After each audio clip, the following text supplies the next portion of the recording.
yesterday and set up camp.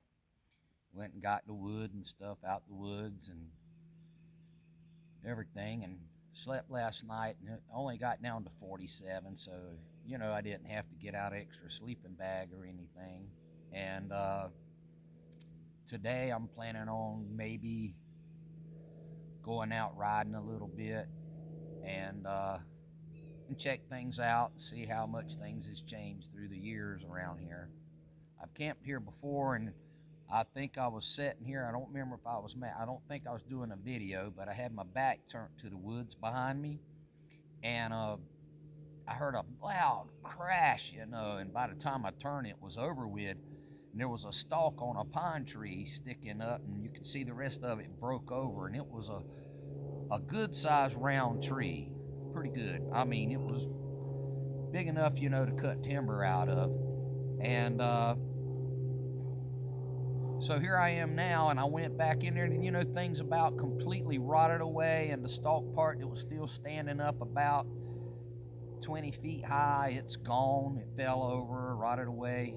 And it's just amazing, because to me it just feels like a couple of years ago, but I guess it's been a little longer than that. But anyhow, and I had to buy a battery for the motorcycle, and I thought, well, I just bought one 2 years ago. Well, I checked into my books, and that battery was 4 years and 4 months old. And it's just amazing how time flies, because if I hadn't had it written down, there's no way that I would have believed it, that I'd had it so long. Now I know everybody else tells me, oh, they have batteries that last and last and last. Well, the thing was, this battery, you might start the engine sometimes. You got to that point. It was I went to start it, and I'm like, hey, wait a minute, nah, I'm not going camping and trusting that. So anyhow, I just saying, time flies, you guys. It really does. So anyhow, I'll be back in touch. Well, today it's not supposed to start raining until late this evening after dark, so I'm gonna go ahead and take the motorcycle, and I'm gonna head out and check a few things out, and probably video a little bit of it. Well, if you're ever over next Charleston, South Carolina, Francis Marion National Forest is in between, up the coast on 17, between Charleston and Georgetown. You can actually come right here if you ride four-wheelers and dirt bikes. And there's one loop that's like 22 miles, one's like 26 or 8 miles, and it's called Wambaw Cycle Trail, Francis Marion National Forest. You can actually look it up and Google it yourself, find it. All right, I'm gonna go down and look at some stuff. All right, well, I've just gotten here, and here's some rules and stuff. And anyway, from what I was reading, hold on just a minute, I'll turn this around. From what I'm reading here, it's $5 for a rider, each rider, and you can actually buy a yearly pass for $50. And I do know that they'll close it down, like if they're doing a burn-in or something in the woods, and I guess too much rain or whatever, so it's best to look up the place ahead of time. But right here, it's letting you know. See, you could camp here, and I remember back in those days, but you can only camp here, I believe, if you pay. But anyway, you got, and going to ride. I'm not even sure about that anymore. But anyway, it tells you where Honey Hill Recreation Area, it's free. And then, Elmwood Recreation Area, which is free.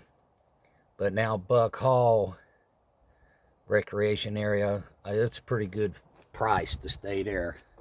So anyway, if you look it up, you can find out all the rules on it. And there's a guy down there, he's camping. I mean, he's come and he's loaded. He's got his motorcycle unloaded.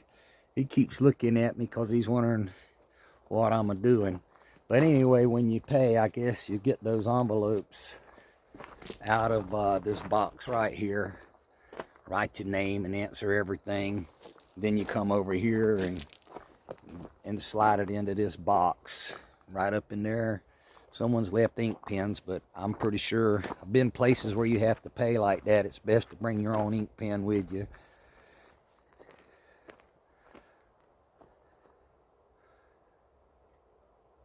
And it looks like right here they've worked out something with the Federal Highway Administration and all, because it does cross over. So I'm pretty sure if you go up and you stop at the stop sign, you cross over, there's a trail on that side across.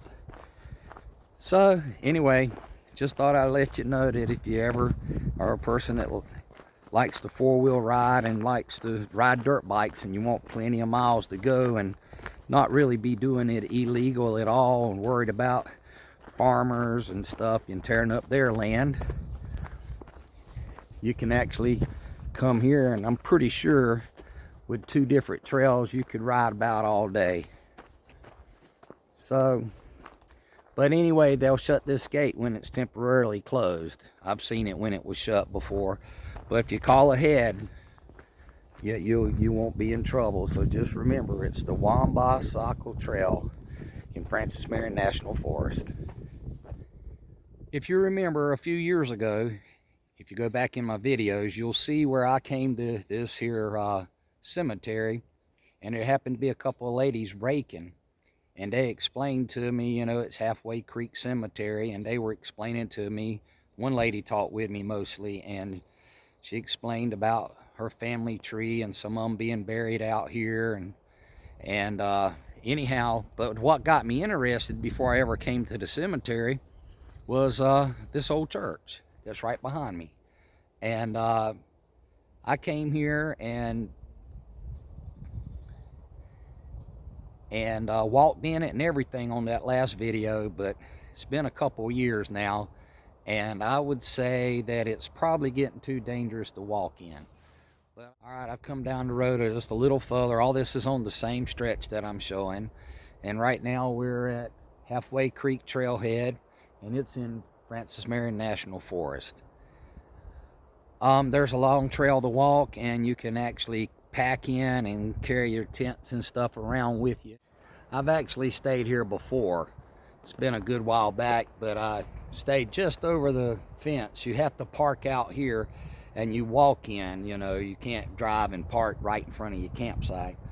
And with a motorcycle, kind of hate doing that, because you feel like, you know, someone will cut the seat or tear a bag off of it or do something to it.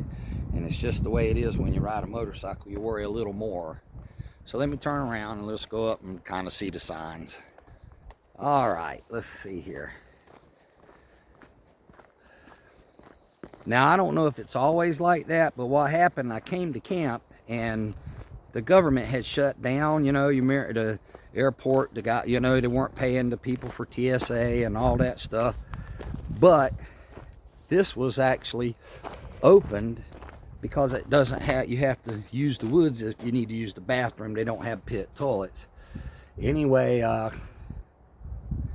and you know, they got the rules, and I'm not going to read all over them, but anyhow, if it's Halfway Creek Trailhead and things you should know, and then they have all the drawings of the, you know, where you can walk and where the circles are, you know, all around and stuff. So anyhow, and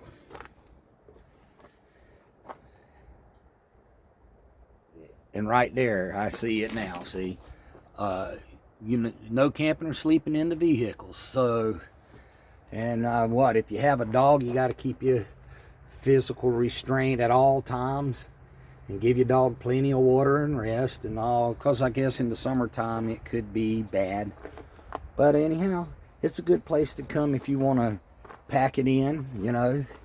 You put your little backpack on and all that and walk a long ways. It's I don't know, trails are pretty good distance. The time I came though, I had to leave my bike parked about where it is right now.